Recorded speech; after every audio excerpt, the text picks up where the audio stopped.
Next is our theoretical framework. A theory is a systematic framework that helps researchers understand, explain, and predict a phenomenon. In research, theories serve as a foundation that guides the analysis and interpretation of an issue. It also helps researchers organize ideas, understand findings, and develop logical explanation based on evidence rather than personal opinions. In this study, we apply two theories that are relevant to the implementation of Undi 18 in Malaysia. The first theory is the theory of participatory democracy by Carol Patman, 1970. This theory argues that citizens should actively participate in political and social decision-making rather than only voting during election.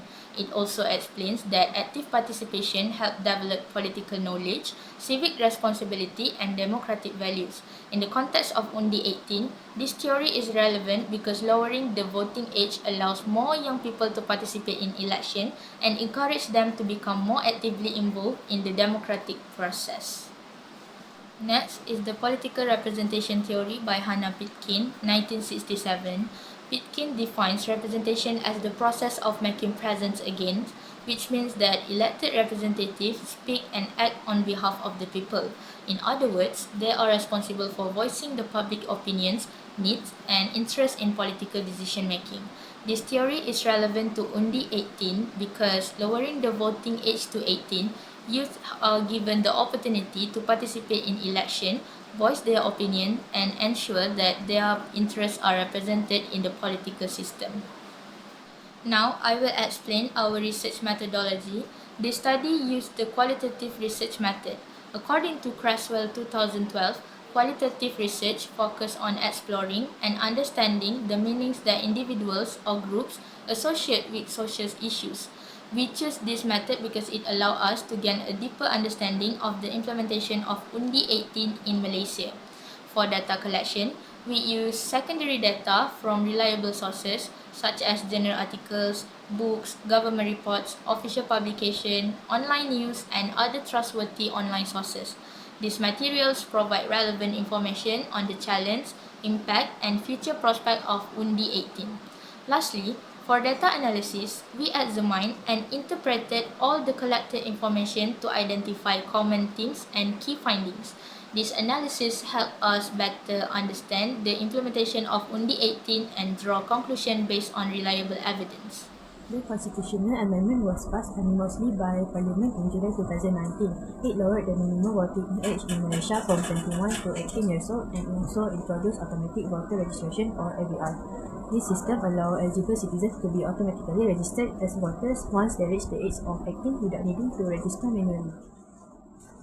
The first factor that led to implementation of Undi 18 is to encourage greater young political participation. Before this amendment, only citizens aged 21 and above were eligible to vote. By lowering the voting age to 18, young Malaysians are given the opportunity to exercise their voting rights earlier and become actively involved in the democratic process. This initiative also aims to increase political awareness among young people and ensure that their voices are represented in national decision making. The second factor is strengthening democracy in Malaysia. The introduction of automatic voter registration (AVR) together with Undi 18 expands electoral participation by automatically registering eligible citizens aged 18 and above. This leads to a more inclusive and representative electoral system. These reforms broaden voter participation and strengthen democratic development in Malaysia. The third factor is alignment with international practices. The implementation of Undi 18 was also influenced by global democratic standards, where many countries already allow citizens aged 18 to vote. Previously, Malaysia was among the few countries that maintained the voting age 21, which was considered less aligned with international norms. By lowering the voting age to 18, Malaysia modernizes its electoral system and ensures it is in line with global democratic practices. This change also reflects the recognition of young adults as capable political participants who can contribute to the democratic process.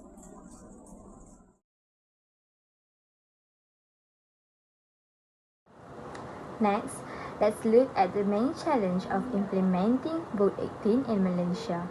The first hurdle is low political literacy. It is because schools lack comprehensive civic education. Many youth in this generation engage in blind voting. They cast their ballots based on peer pressure, family instruction, or social media trends rather than actually understanding political manifestos. The second challenge is social media and manipulations. Young voters are heavily influenced by online algorithms that create echo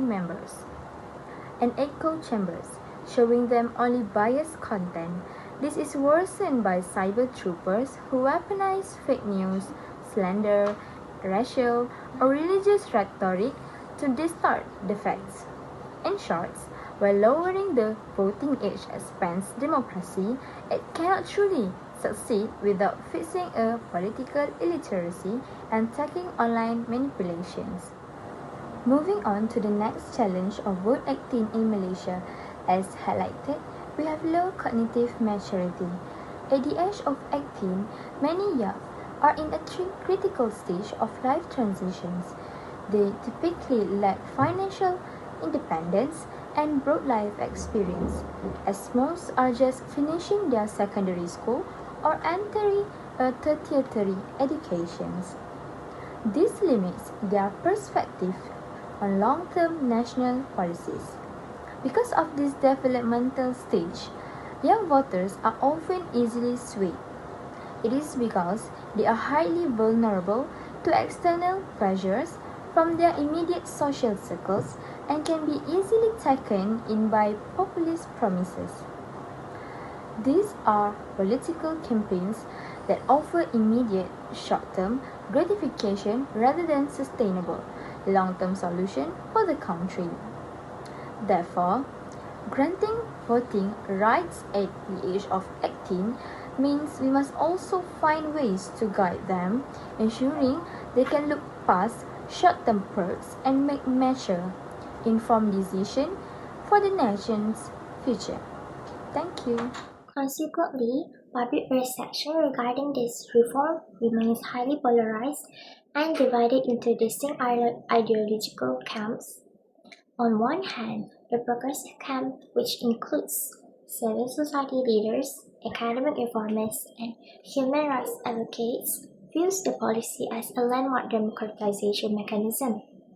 They robustly argue that if an 18-year-old is legally mature enough to enter employment contracts, get married, pay income taxes, and face persecution as an adult in the criminal justice system, it is a constitutional contradiction to deny them the right to vote. From their perspective, this policy is a vital step toward modernizing Malaysia's civic culture and forcing political parties to address progressive, future-oriented issues. On the other hand, the conservative skepticism camp expresses grave anxieties regarding the cognitive readiness, emotional volatility, and expressionability of teenagers who have only recently left secondary school. Traditionalists and older generational cohorts frequently argue that 18-year-olds generally lack the broader life experience and macroeconomic literacy required to make highly complex long-term electoral choices. They fear that youth's heavily reliance on sensationalized short-form digital content makes them highly susceptible to peer pressure and external manipulation, which could introduce dangerous unpredictability into national governance. This societal friction highlights that while a constitutional amendment can instantly alter legal frameworks, shifting deep-rooted cultural perceptions regarding youth autonomy is a much slower, evolutionary process.